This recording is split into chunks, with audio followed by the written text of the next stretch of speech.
Good evening, everybody. Before we get to the show, you know what's coming. A little, as you well know, the thing I do with BetVictor, a little clip going to come up now, was actually talking about who has actually been the best or most successful ex-player in the Premier League this moment in time. This is who I said it was. Let me tell you who you think it is. We'll have a little chat down, see who he thinks it is. And then we get on with the show because we've all got the weekend to look forward to, haven't we? Come on, you Canaries.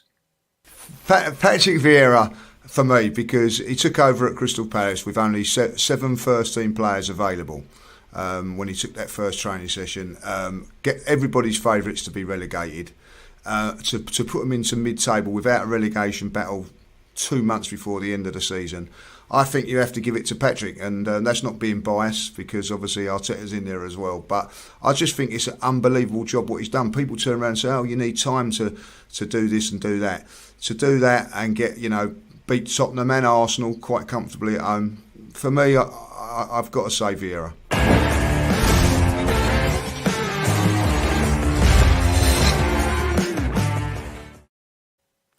Lee Judges, I totally 100 trillion million% agree. Patrick Vieira, what a job that guy has done. I mean, I'm being serious, I must be. Welcome to the show, everyone, by the way, and welcome to everyone in the live chat, and welcome to you, Lee. I don't really know anyone can't pick him. I think he's been... Let's just have a little bit of a chat about that quick, because I honestly believe what he has done there is nothing short of sensational, mate. I really do. And, you've picked him there, you've summed it up. I couldn't really... Apart from echoing what you've said, I couldn't really agree with anything with anything that you said there. I think that, to come into a club, your first Premier League manager's job, 7 players, legends of the Premier League, of course. But when you look at it, this guy has been absolutely brilliant for Crystal Palace, and he's destroyed teams at times. He destroyed Tottenham and Arsenal, as you mentioned there, but he made it really hard, do you remember, for Man City to come to their place and got a point off of them as well, which, as we know, is very, very hard to do. I've been really impressed with Vieira this season, Lee. Yeah, I've got to say that. And when you think about it, they were favourites to be relegated and never been in danger of being relegated. Never, ever happened. And last season they had Roy Hodgson in there, who I've got a lot of time for. Very, very good manager, experienced. Yeah, struggled a little bit with them, but none of that this time around with Patrick in charge. I think some fantastic signings, loan signings as well. Conor Gallagher looks a fantastic player that we picked up from Chelsea. They score goals. They're quite entertaining. Smashed Arsenal, smashed Spurs. They're not going to do much more than what they're doing because of the limitations that he's got. But I also, that one of the things I didn't mention in that video, which I think he comes across so well as well in interviews and things like that. And just hearing that he's gone up to Goodison and took the lead at Goodison. So wow. Doesn't happen to some managers. That's not a good thing. You know what I mean? Like I know a certain manager that couldn't get us a lead up there at Goodison. Let's not say too much, but Patrick Vieira is doing a fantastic job at Crystal Palace against the odds. I'm going to have to say that, also with nowhere near the budget of certain managers. What a job, and what a player he was, by the way. Oh, he was, mate, and I hope he does well. I really do, because I've obviously got a lot of time for him. Seeing as everybody's going over and subscribing to BetVictor and looking at your chat, I'm going to do a little bit promo if I can, Lee. You've said I could, so I'm going to take the opportunity to do so. So the first bit of news is I'm not leaving this show, as some people on Twitter and socials, if you've seen it already, are confused about, because obviously I would never do that. But I am going to run my own channel alongside Lee's coming in the summer, which is going to be not an Arsenal channel. It's going to be a Premier League football content channel, which is going to be called Football's 12th Man Podcast. It's going to be coming in June, and it'll be myself with a lot of influencers from other football clubs.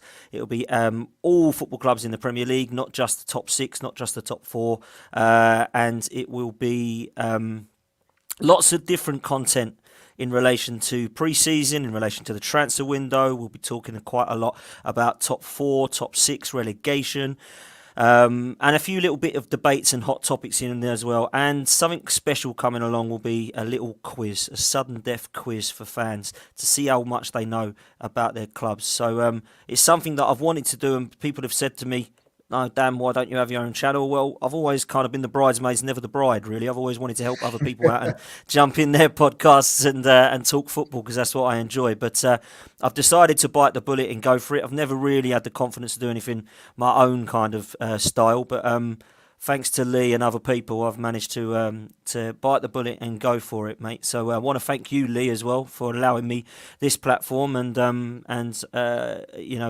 supporting me moving forward with this channel as well. So thank you, mate. No problems whatsoever. Well deserved as well, like that. Thank you very much, mate. Much appreciated that.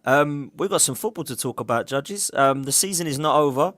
At the weekend, it's going to be a mixed emotions game, I suppose, because there is, of course, in the back of the mind, a little bit that, Norwich and Tottenham have got a game which everyone's expecting Tottenham to batter Norwich. Every Arsenal fan I know is saying, come on, you Canaries. But we've got a tough game against Everton. So what's your thoughts going into this weekend, my guy? And just before you say that, thank you to everyone subscribing to Football's 12th Man as we speak. I really appreciate that. That's absolutely amazing of you all. So thank you so much. You didn't have to do that. Much appreciated. I would welcome a subscribe over to the new channel, which is literally an hour old. So if you fancy coming over to make my subscriber go up to about 50, it'll probably be at the moment, then please make sure you do. That would be great. Thank you very much, guys. Sorry, Lee, back to you.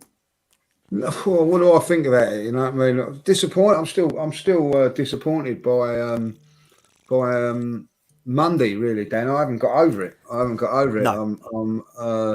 No. Someone asked me today, would you clap the players off after the game? And at this moment in time, I feel that I won't, because even though I've been proud of them, what they've done over the season to a certain degree, and I think they have done really, really well. I think they let me down at Tottenham, and they let me down at on Monday night. It was for people that can relate to it, and you was there at Tottenham. That was a tough game. To endure that was really, really difficult. So to endure that, and then the performance on Monday, it's really kick me in the old ghoulies, Dan. I'm going to be honest about it, really, and I feel really, really bad about it at the moment. People are saying, do you want Mikel to go and all that? Like at this moment in time, the way I feel at the moment, I feel that probably it would be the best thing for him to. But on the other part of it, he has got us to European football, and that was probably the remit for him, was to get us to Europa League. But I've seen too many of these performances, Dan. I've seen too many defeats. I've seen very, very the way it continues to keep happening. So I'm at this moment in time. I'm just really in a depressive state about Arsenal Football Club at the moment. I can't really snap out of it. I just so disappointed with our last two performances. What bugs me about the Spurs game is, and I've sort of thought about this over the last two games. If we'd have gone out against Newcastle like we did against Tottenham, I wouldn't have had a problem with that. There was more defensive about that and go into that performance, and then go gun-ho like we should have done against Newcastle. And we didn't. We just got it completely wrong, and it's not the first time we got it completely wrong. So I'm disappointed by it all, really. And the end of the season, it's been tough. It's been tough. It's been a tough work, but we've been there before. We've been there. We've been this with Emery, and not so much Arsene Wenger. I remember, under Arsene Wenger, we was in this same situation with Newcastle. Tottenham going to Newcastle, and there was a surprise, but I can't see it happening this time. And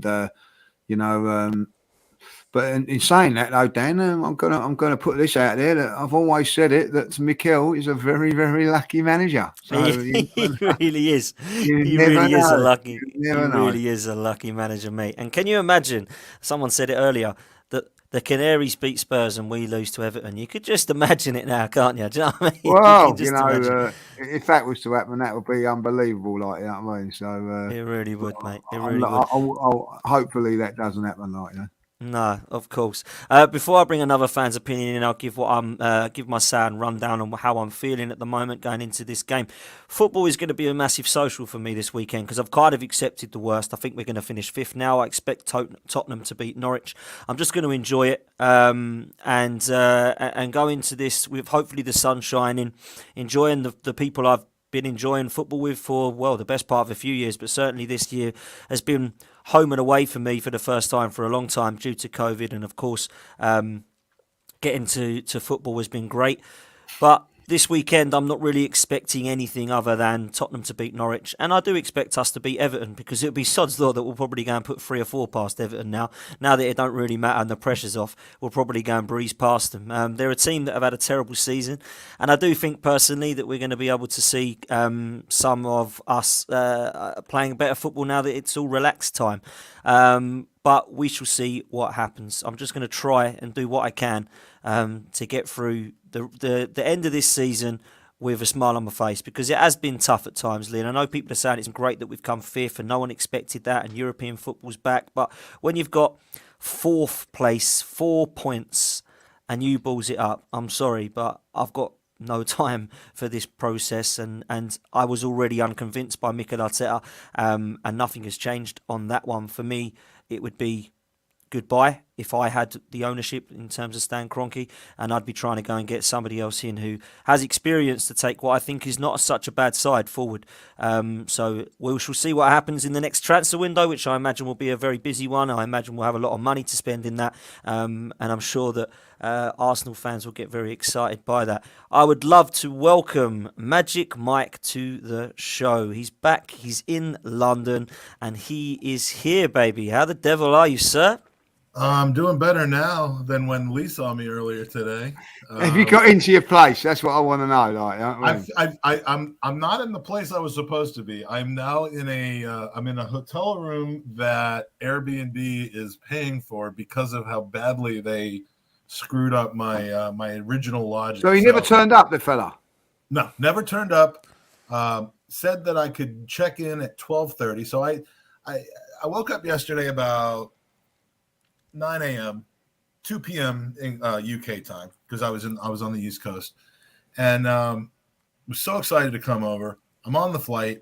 May or may not have had some vodka and some wine. I mean, we'll leave it up to you, the viewer, to find out whether I actually had that or not. And then got to London, completely wired. I'm gonna go see some people. Saw Elliot, saw Lee. 12:30 rolls around. Nobody calls. Nobody shows up. 2 o'clock rolls around. The guy ends up texting me, Lee, and saying that the reason he can't pick me up is because he's waiting for a bed to be delivered to the place that I'm supposed to be sleeping at. It's the shadiest thing that I've ever seen. But I got to be honest with you. This is one of those like studio apartment type things. It's like it's a hotel, but it's really more just like a bunch of different rooms, and it's not bad. It's got air conditioning for one thing, which for a big guy like me from America.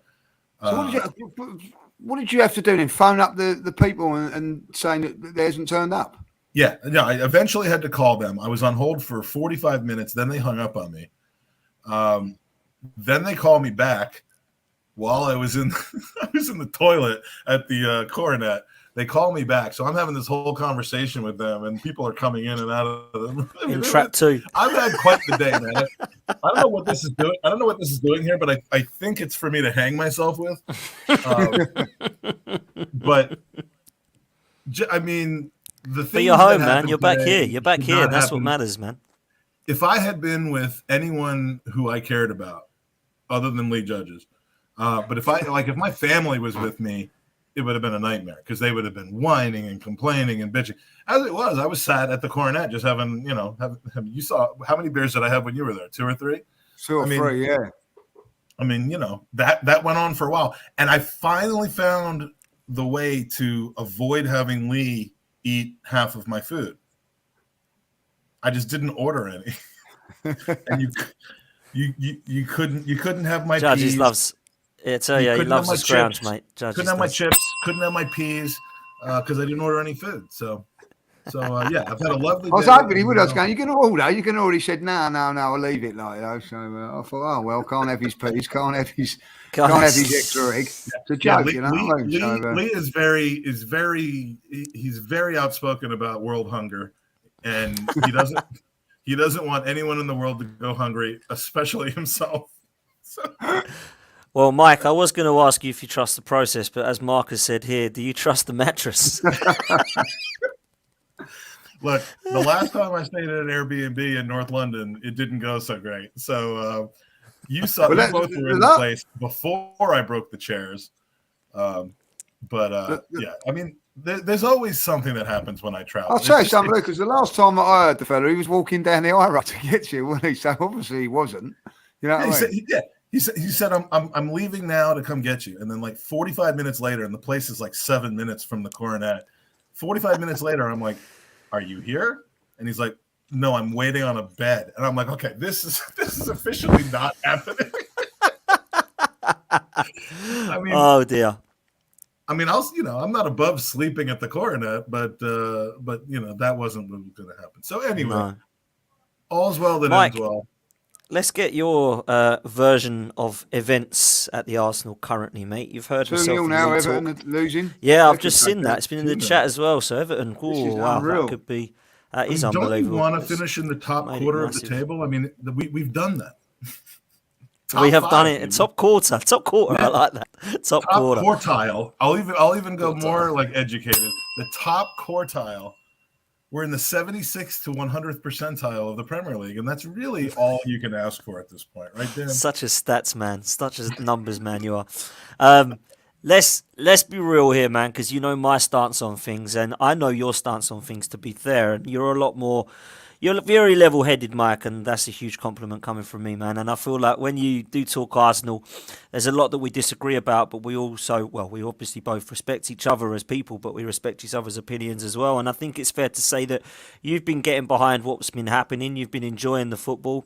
You were quite happy to give the first 3 games a miss and keep going, to say, let's just, forget about what the 3 games were. We're now winning. It's good. And you've been positive throughout. Are you disappointed? I mean, obviously you're disappointed, but are you disappointed that, Spurs have got 4th, or are you disappointed that we've missed out on Champions League? How are you feeling at the moment, mate? I'm not disappointed. I'm angry. Okay, you know what? I'm not angry. I'm really freaking sad about it. Like what's different about you and me is that I agree with your general take on things, but for self-preservation purposes, I just can't. I have to focus on the things that don't make me want to throw up. Honestly, I mean, I look at me. I go through large portions of each day not feeling good, like physically, and I just Arsenal is a positive in my life. It has been for 34 years, and this group that we now have together on this podcast is a testament to what Arsenal actually means to me. I watch the team from afar a lot of the times. I'm probably over here more than most people in my situation, but it's a passion. It's a way of life. It's something that brings me closer to people. It gives me a connection to something that was very important in my childhood, and I just can't let that be ruined by. Are you saying goodbye, Lee? No, just waiting on. Oh, I can't let that be ruined on the large scale by things that I can't control, and that's always been what it's about, Dan. It isn't like I think everything's great, and I think that that Arteta's the best thing. I mean, I couldn't give. Can I curse on this? Of course, man. I couldn't give 2 shits about Mikel Arteta. But what I do care about is Mikel Arteta in the position as manager of Arsenal Football Club and not wanting to just keep chopping and changing and starting over. I want to believe that what he's doing is eventually going to make sense. I want to look at the things not just on the pitch, not just the capitulations that we've had, but but some of the positives that has been brought to the club overall, the fan connection, the behind the scenes thing. And I want to emphasize those things because to many people, they just couldn't care less. All they care about is wins and losses and goals and style of play and the table. And I get that. That's ultimately what matters the most. That's what separates a small club from a big club. But so, in case there's anyone that hasn't heard my whole diatribe before about this, it isn't that I'm positive. It isn't that I'm going to try to couch the stats so that, we're actually better than we think that we are. I was joking about finishing in the top quarter of the table like that's some sort of achievement. I want to enjoy Arsenal, and that's what it comes down to. But these last two games, seeing the absolute lack of fight against Newcastle worries the hell out of me. And we've seen it a couple times this season, but there's no reason we should have seen that on Monday. No reason at all. Short players. Ben White was obviously not fit. You could see it from minute 8 when he got the yellow card, that he was about a step slower than he normally is. But I don't care. We should have still acted like we wanted to win that game, and we didn't. And I don't know where that comes from. The players will say it's not Arteta. It's them. Xhaka came out and said just that much. But at what point something's got to change? Can we change 8 players off in this offseason? Maybe. I hope so. So, if we're still doing this next season, and I know I keep kicking the can down the road, and Dan and Lee, you're justified in not wanting to keep kicking the can down the road. But if this kind of inconsistency is still going on at the World Cup break next season, and we're toiling around 6th, 7th, 8th place, or just frankly losing games to, Nottingham Forest next season, there's something wrong. There's definitely something wrong. There is, and I feel like we're not really spoken so much about this game this weekend, Lee. And I want to just touch on one thing more before I do, because I think it is important that we do talk about this. I'm going to just ask it. I need to be honest. I need people to be honest with me. It's all doom and gloom at the moment. We need a big summer. Everyone knows that. But if we go into the season and we have a similar season to how we've just had, where we had a few losses at the start and we weren't really prepared for the start, are we going to be blaming Arteta, or are we needing to look a bit higher and say, look, what is actually going on here? Because I've kind of done with blaming Arteta, if I'm honest with you, because I don't like him, I don't rate him, I don't think he's good enough, he's not experienced enough. But why is he still here? And you're going to the Hoggy school now. Not quite yet, because everything's hot. Like Hoggy has a bad day and it's Kroenke's fault. Do you know what I mean? But when you when you look at what Arteta has done, I don't think he's been good enough. But he's still in place. So it's a little bit like when I've been done with blaming Eddie Nketiah, because I've been seeing for 3 years he's not good enough. I'm done with blaming Granit Xhaka because he's not been good enough for 3 years. Who's still playing him? That's why I look at Arteta and say, why are you playing these people? It's a similar respect to that. Arteta's still here. I don't want him here. Why is he still here? I think he's underachieved in 3 seasons. But he's still here. So who can I blame for that? Stan Kroenke has the power to get rid of this guy, and he's not doing it. Now, some people will say, well, he can't go because he's not lost the fan base and he's not lost the dressing room, and that's what Emery had to do to get sacked. Well, it's a results business, and if it's been 3 years of poor place finishes in the league, surely your job should be up for grabs. So my kind of question is, what happens at the start of next season if things go bad and he's still here? Do we have to look a bit further up the hierarchy? Well, listen. You'll have to, but ultimately, I think that he cannot survive if he has 3 or 4 bad games. It's very, very similar this moment in time to what happened with Emery. Emery, got us to a couple of points of the Champions League, then made a couple of horrendous decisions at Crystal Palace. We lost out in the league, and then a shameful performance in the Europa League. Arteta's done the same, and that was as important on Monday as anything.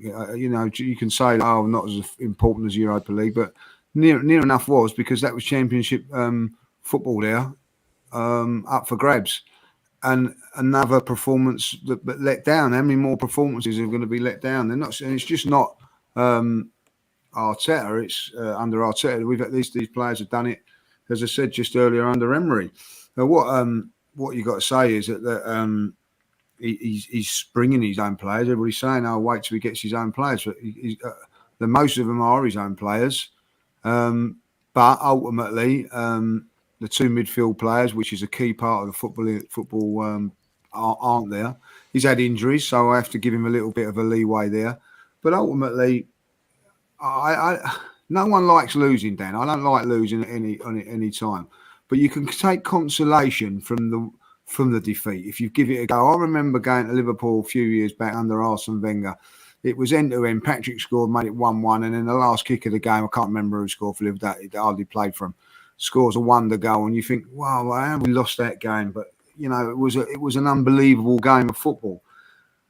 I don't see that. I didn't see that with this game. I've seen us, produce a horrendous performance against Everton. Was that worse than Everton? No, it wasn't, because Newcastle were a lot better side than what that Newcastle were. So I honestly think that if it goes into a couple of games and all that, the fans will turn, because you cannot be happy with what you've just seen over the last couple of games. If you was to take that into the next few games next season and we're not ready again, listen, you're not going to. I get what you're saying, but football's not like that. It's the manager that takes the heat, and that it will be on Arteta, no one else. And you ain't going to get the owners out, Dan. You know what I mean? But so if things are not going well, Neil Miller, that was it. Yeah, well remembered, Rich. You can't get over the fact that the manager will be the one that will be next on the chopping block, and that's how it is. Lee, does it seem imminent though that the match-going fans are going to turn on Arteta at this point? I mean, you guys are home and away every single week, unless you're. I don't think so, Mike. I don't think so. I think a lot of them are back in Arteta and want to. And I think there are a lot of them. I've been to enough games this season that, including the second Monday night massacre at Palace in 5 years that I've been to, and whilst a lot of people left early in that game, I stayed till the end because my son was with me, and I also didn't know where I was. But the one thing I do remember is, as bad as that game was, everyone that remained in the 85th to 90th minute was chanting for Mikel Arteta. It was the opposite of 5 years earlier with the new, you're not fit to wear the shirt game. And to me,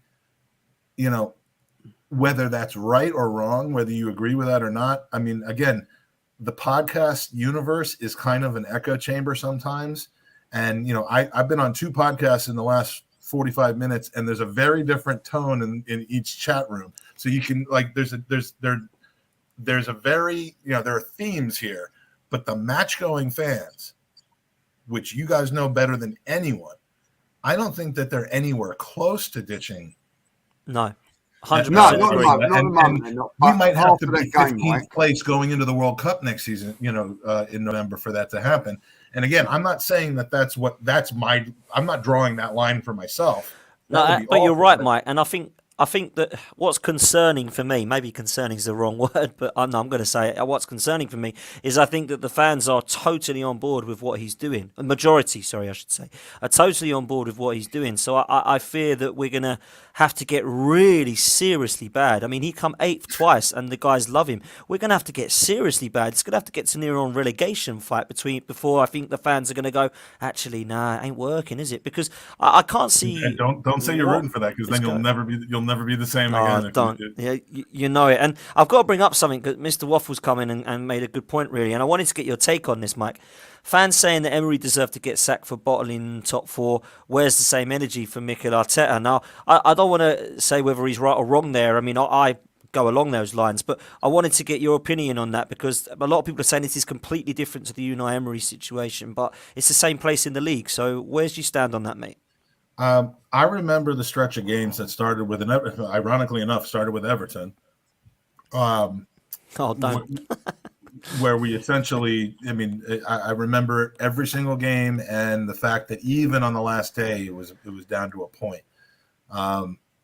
That was a dreadful capitulation.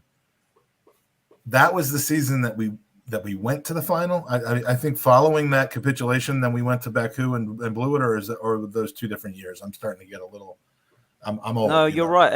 Everton. It was Everton, and then it was Brighton and Palace, and then we went to Baku. The Xhaka penalty against Palace, and earlier in the season, Aubameyang misses a penalty in the derby, and we draw instead of win. Like that season, and then everybody blamed him. Everybody blamed Aubameyang. I couldn't believe that. We had Mustafi and Xhaka giving away penalties all season. I didn't get that at all. There we go. But to me, it's about whether the team is still playing for the guy or not. And after that situation in Baku, that summer, they came to the U.S., and that's when I interviewed Josh Kroenke, which is going to get me a lot more heat now from the chat. It was after the Baku thing where Josh Kroenke sat in a room with John Cross and James Benge and Andy and me, weird group of people, and talked about how much it hurt to see the team getting runner-up badges in Baku, and that they were going to do this and they were going to do that, and ultimately they bought Tierney and Martinelli and Pepe. I wasn't wanting Emery to leave. I loved Unai Emery. I was enjoying covering him as media that summer and wanted him to succeed. But within 2 months of the beginning of that season, the club were in absolute shambles, and they were not playing for him. In that time, the thing with Granit Xhaka happened. Players were making fun of his accent. I mean, and these are a lot of the deadwood and the assholes, that we've flushed out of this club, whether they have talent or not. Can I just come in on that point, though, Mike? Can I just quickly come in on that? Because I think it's a really good point what you make. And I want to say that I wanted Emery out as well, because I didn't think we were going to be moving forward towards the title. I only wanted him out once the club was laughing at him. That's when I wanted him out. Yeah, of course. And he needed to go. He'd lost the dressing room, and it was players had down tools on him. They had no faith in him, and the results were terrible. And it's a results business. So he had to go, right? But what I would say is this. When I compare him to what Arteta's doing now, Arteta has managed to have 4 goals less conceded than Lichtsteiner, Bellerin, Socrates, Mustafi, Monreal, and David Luiz. But he spent, I think, 200 or so. Say again? The fact is, the real big fact of it all is that they wanted Arteta before they got Emery. They couldn't get Arteta. And that's so true. That's what it's all down to. They never really wanted Emery. If they'd have had, if Arteta was their main choice, and that was the way they gone. So he's always going to get that little bit of leeway, and that's why Emery didn't. Emery lost the fans. Listen, I remember coming out of the game, the back of the game. A lot of fans were saying, "Get him sacked now. Get him sacked now." And there was a lot of fans saying, "No, you've got to give him another season." That is exactly what's happening now with the fan base. When I come out of the game against Tottenham, there were a lot of people saying, he's got to go now, he's got to go. But a lot of them saying, let's see what happens and whatever. Ultimately, the fans were keeping faith with Arteta because at that moment in time, Champions League was still on. Beat Newcastle, win against Everton, Champions League was on. So fans weren't. So Lee, why then when he lost to Villarreal, did they not do what they did against Baku and go, get him out? Why? I don't get that. Why can you get to a final against Baku and want him out, and then get to a semi-final in Villarreal? Because life isn't always fair. I mean, how often have where's the comparison? Do you know what I mean? The comparison to want someone out for getting to a final and then want someone in for getting to a semi-final. I just don't get the protection sometimes. That's what I mean by bizarre. Life isn't fair. There wasn't going to sack him last season because of COVID as well. That was something I think to do with it. There was circumstances. They're looking for they're looking for excuses to keep him. Whatever way you want to look at it, the fans have not. because do you know what? I think a lot of fans are desperate I'm scared of for it. him to do well. I think that fans are desperate for him to be successful because of what's gone on in the past. I don't know. How often has a manager, Lee? How often has a manager who is like a club icon or a 5-10? I mean, not 5, but 10 or 20 year, and in this case, 22-year manager, ever been replaced with somebody who wasn't sacked inside of 2 years? I mean, it happened 4 times, I think, at United. It happened kind of with Dalglish at Liverpool. I mean, you can't. It is a no-win situation being the guy who follows Arsene Wenger. It was always going to be a no-win situation. Yeah, it was. We got a tournament manager who's never really been particularly good week in and week out, but has been able to scheme, and win tournaments. And I loved the guy until I didn't anymore. And yes, I've given Mikel Arteta 20 times as much patience as I did Unai Emery, and I have no apologies for that because I'm now, Unai Emery was a Band-Aid put on a bleed that was way worse than people realized, and yeah, he probably wasn't given a fair shake. I'll say that, but we need a guy who's going to try to be here for the next 15 or 20 years and change the culture of the club. And while it has not yet led to the results that we really, really want, it has trended in that direction. And I think that's why people give him more patience. Again, I'm not accepting anything. I'm not, falling for anything. I'm just explaining what I think is going on. And that's, people said we tried to fix it real quick, and now we realize we have to rebuild it from the bottom. And let me just quickly bring this in because I get this quite a lot. Because obviously I've said a lot lately and said, look, I would just replace him. But who's out there? Who can you get? And I hate that question so much because it is like there is actually, as the song goes, there is nobody better than Mikel Arteta. It's crazy to even think that, but that actually is. People have been singing it for so long, they believe it to be true. There is nobody better than him. So when you give 4 names, Diego Simeone, you throw the name Roberto Mancini, you throw the name Graham Potter or Pochettino, even whatever people say, there's always a no. They won't come. Why won't they come? I don't want them. They've already failed at Brighton, or they've already failed at PSG, or they're no good. They didn't win anything at Tottenham. Pochettino, a style of football. Simeone, he only wins with everything 1-0. So did George Graham, which I grew up on. I quite enjoyed that. Mancini, his football's not Italian. Yeah, it's boring. I don't like that style of play. So what do people want then? Just to lose and just keep with it and just have the hope that kills you, so to speak, in football? I don't quite get it. Dan, there's one manager that I would love to see at the Arsenal.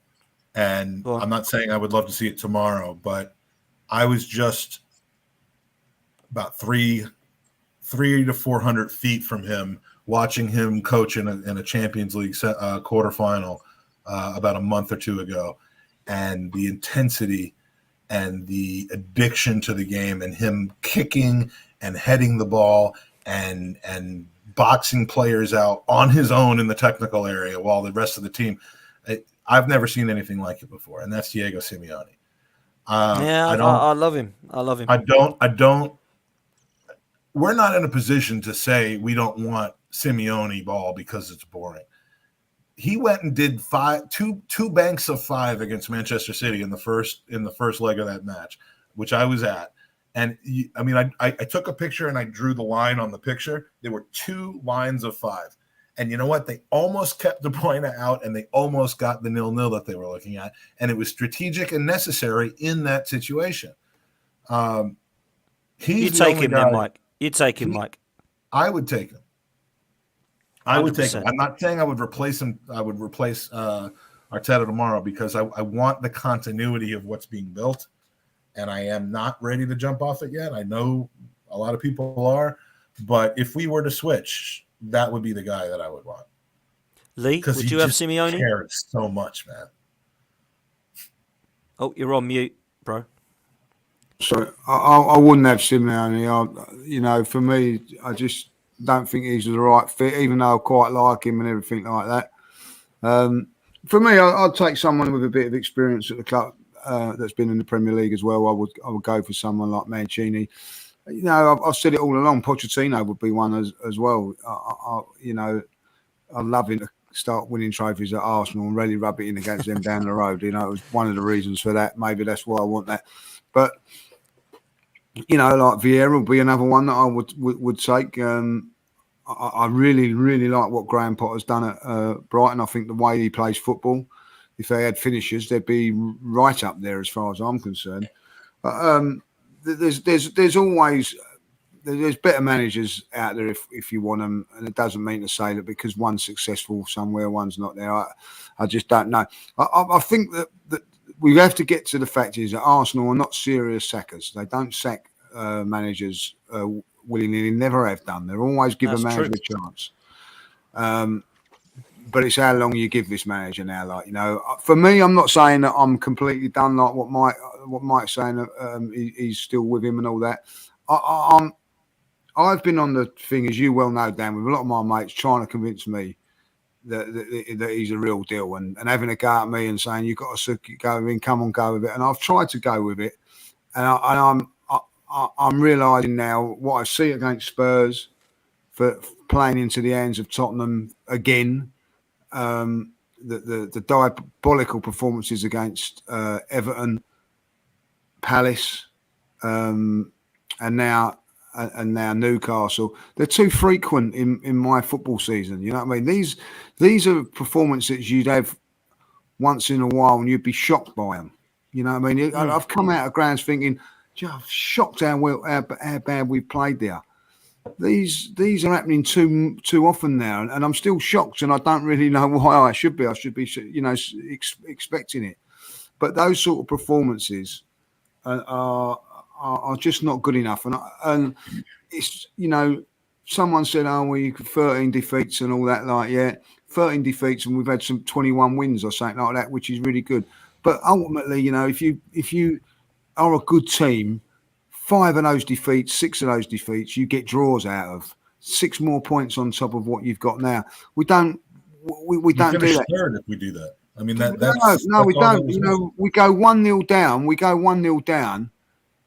1-0 down 7 times this season and lost 7 times.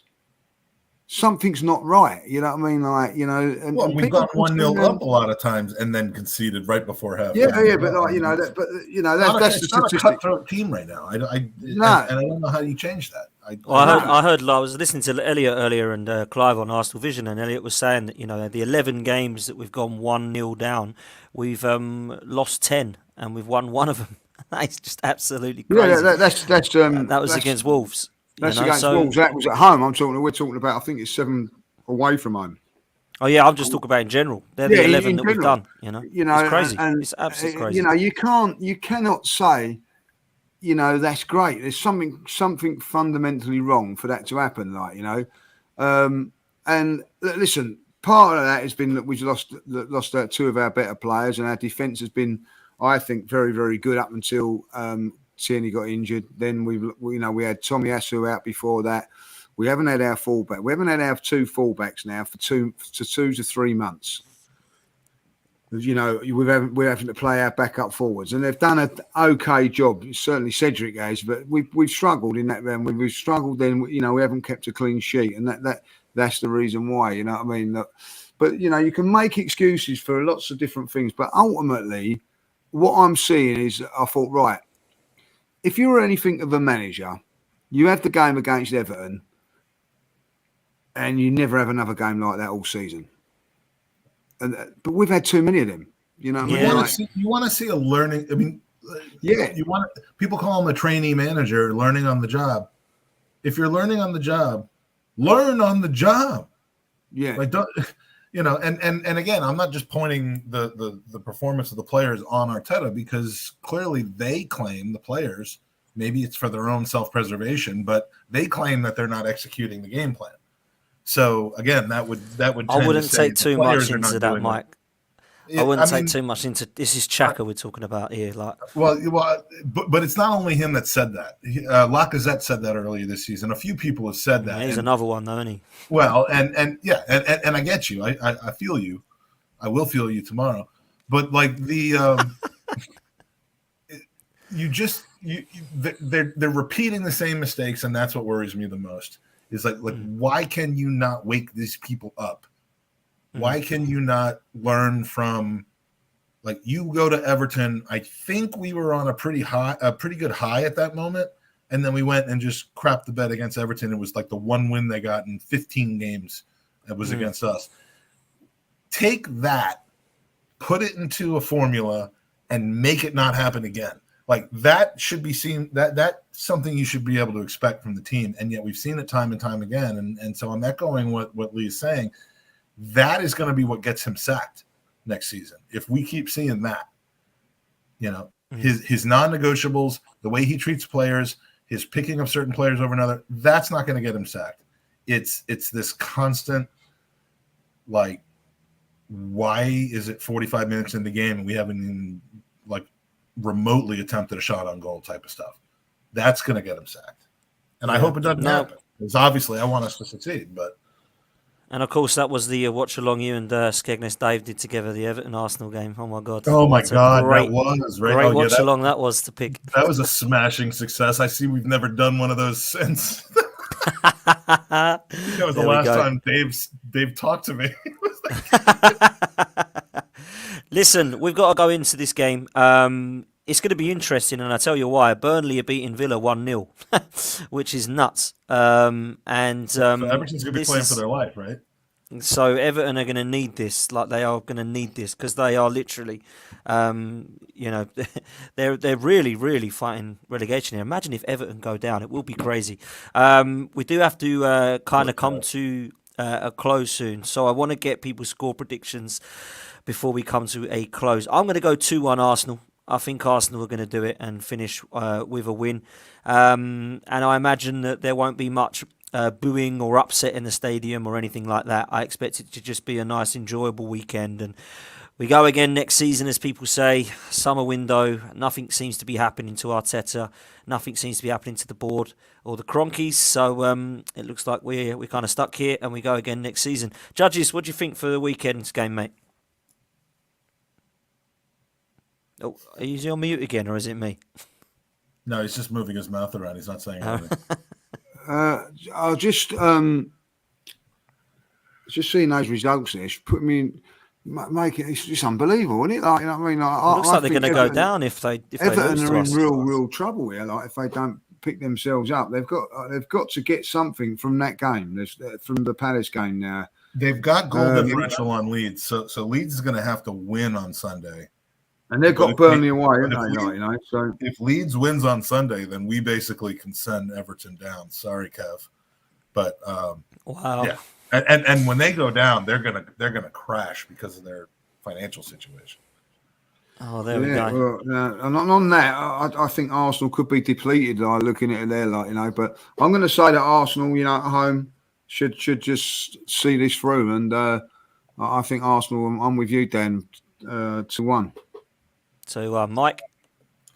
Lee, what do I always predict for Arsenal games? Every single time. 1-1. Nah. 1-0. 2-2. 2-2. All right. I every single time I've picked Arsenal to win, and I got suckered into picking them to win against Everton the other night on a pregame podcast, and I regretted it. Every time I do it, we lose. So 2-2, and you're welcome. There we go, man. Listen, there's a couple of things. So again, there's a couple of things we've got to do before we do wrap up. The first thing I'm going to do, if you haven't done so already, please come and support. It's going to be a new channel that I'm going to be running alongside Lee Judges TV. Premier League podcast, football's 12th man podcast coming in June. If you can come over and like and subscribe, then there'll be some content with a lot of football influencers from across the Premier League. All teams will be involved, and it's going to be something a little bit different, not just Arsenal content, but Premier League content. So please come over, like and subscribe, and follow on socials if you can do. That would be amazing. The link is in the description. Mike, let's talk a little bit about, man. You're multimedia. You're like, I don't know about that, man. You're like P Diddy, and you're gonna have all these different names soon. You're doing it, man. You're doing it. Thank Donna you, my must be friend. so proud of you. Oh, man, I appreciate that, man. Thank you so much, man. But listen, we've got to talk more importantly. If you can come like and subscribe, that would be amazing. But you must listen to this next bit because it's very important. And we've only got a few minutes because Lee Judges has got to go at 9. So if you do need to jump on off Lee, then you go when you need to, mate. But we need to get this out. Tomorrow night's really important, Mike. So over to you, sir. I have a video to play in a minute. But before we do that, Mike, give us a rundown. Yeah. So you guys are going to be joining me tomorrow night at 7:00 at the Tollington. Everyone in the chat, even Arsenal Maniac, who's been chipping away at me all night and yesterday as well on the lounge. You're even welcome, or Arsenal Manic. Sorry. Come to the Tollington, 7 p.m. tomorrow night. I do a charity called Gooners versus Cancer. You may have heard of it. We raise money to fight lymphoma and leukemia, which I lost my dad to about 12 years ago. And we're essentially just going to have a good time tomorrow night, meet and greet. Forget about Arsenal finishing 5th, 4th, whatever. We're just going to have beers and win shit. So come to the Tollington at 7 p.m., drink beers with us. Dan will be there. Lee will be there. FK from Latte Firm will be there. Tom Canton will be there. Kayak Kynak from Football.London will be there. Elliot and Paz from the Arsenal Vision podcast will be there. Possibly some more of their crew. A few other people. I think Andrew Arsblog has said he's going to try to stop by, but I wouldn't want you coming out there just to see him if he doesn't show. But there's going to be a lot of really good people there. And a lot of people just having a good time. And when you go there and donate to Gooners versus Cancer, everyone will walk away with a piece of Ruth Beck art. Ruth Beck is a great. I love Ruth. Ruth is fantastic. She's brilliant. She's lovely. She does behind beautiful. me. You can see 2 things behind me that I've got up on my wall of Ruth. Yeah, fantastic. You've got my old home up there behind you. There you go. With Highbury and her art about Highbury and Islington and Emirates and Arsenal play. It's amazing. And you can order the stuff on buyruthbeckart.com. But if you come tomorrow night and you donate to win other things, you will get a free print. Like, I'm going to give it to you, and you're going to walk away with it, and you're going to put it behind you like Dan Potts has. So that's free when you donate. You're also going to be entered in a prize, which we're going to give out at the end of the night, which is a signed 1991 retro kit signed by a certain guy that Lee was in the house when this was signed, actually, about a month ago. So you know who signed it, right? I do. Do you want me to say it or you want to say it? It's a cult legend of Arsenal. Cult legend, and he is Perry Groves. Perry We all Groves, dream signed of shirt, seeing Perry Groves. He loves that song, by the way. Yeah, he's a phenomenal guy. Great guy. And at the end of the night, I'll bend over and pick this up and give it out to somebody. And so you'll win that. And to set up the video, every donation of 20 quid or $25 enters yourself into a auction or a raffle, I suppose, where there's 500 entries. There's about 300 that have already been claimed. So there's 200 left. If you donate, you're entered into an auction to win what I think is essentially the quintessential best piece of Arsenal memorabilia in the world. And it's only available through Gooners versus Cancer. Shall we show him what it is? Yeah, let's if you're a fan of Anfield 89, then you're going to want this.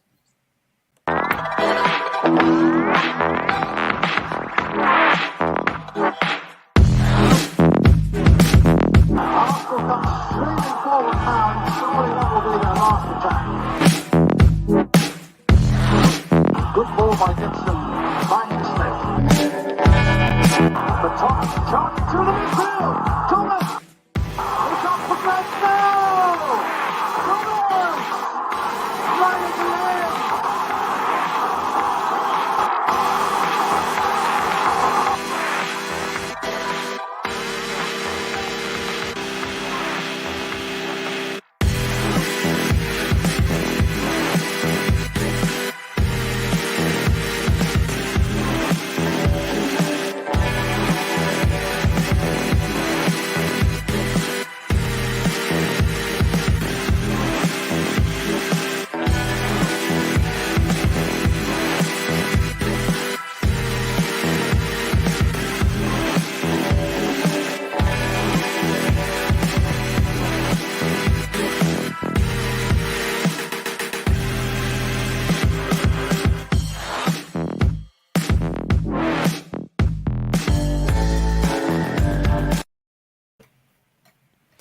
Oh, sorry. And there you have it, people.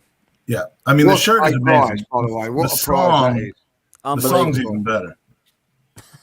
It is unbelievable, that, Mike. I mean, honestly, I can't say how you've managed to get that, mate. It's unbelievable.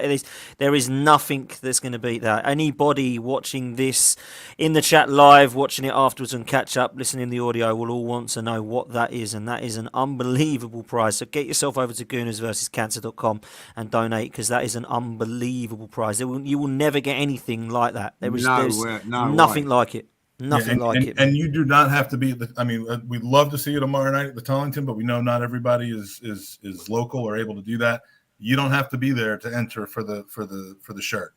You just go to goonersvcancer.com. The instructions are all on there, and you know, in addition to the selfish purposes of wanting to win that shirt, you'll be helping to cure cancer. You'll be helping to fund relief for families that are dealing with blood cancers, which makes such a difference in people's lives. So, it's all for a good cause, and we'd love to have you participate. So, and thank you to you guys for helping me highlight it. You guys have been massive supporters the whole time. So, absolutely, mate. No, we really have been. It's a great cause and it's fantastic. And I was still. Yeah, and we'll see you tomorrow night. Yeah, we'll all see everybody in the Tollington tomorrow night, 7 o'clock onwards. Come and see us, meet and greet, have a beer with us, and let's talk football. And of course, let's support a great cause. Guys, it's been great. Mike, thank you so much for jumping on, my guy, and we'll see you all tomorrow. Look forward to seeing you tomorrow and, of course, on Sunday, Mike, which is great. And judges, we'll see you likewise tomorrow night and at the weekend for the Arsenal. Up the Arsenal, let's go and support them at the weekend and try and get 3 points and see what happens. It's going to be very interesting last day of the season for many things. Top 4 not up for grabs, title not decided, top 6 not decided, relegation not decided. The Premier League really is the best league in the world. Until then, we'll see you next time, people, and hopefully tomorrow night. Take care.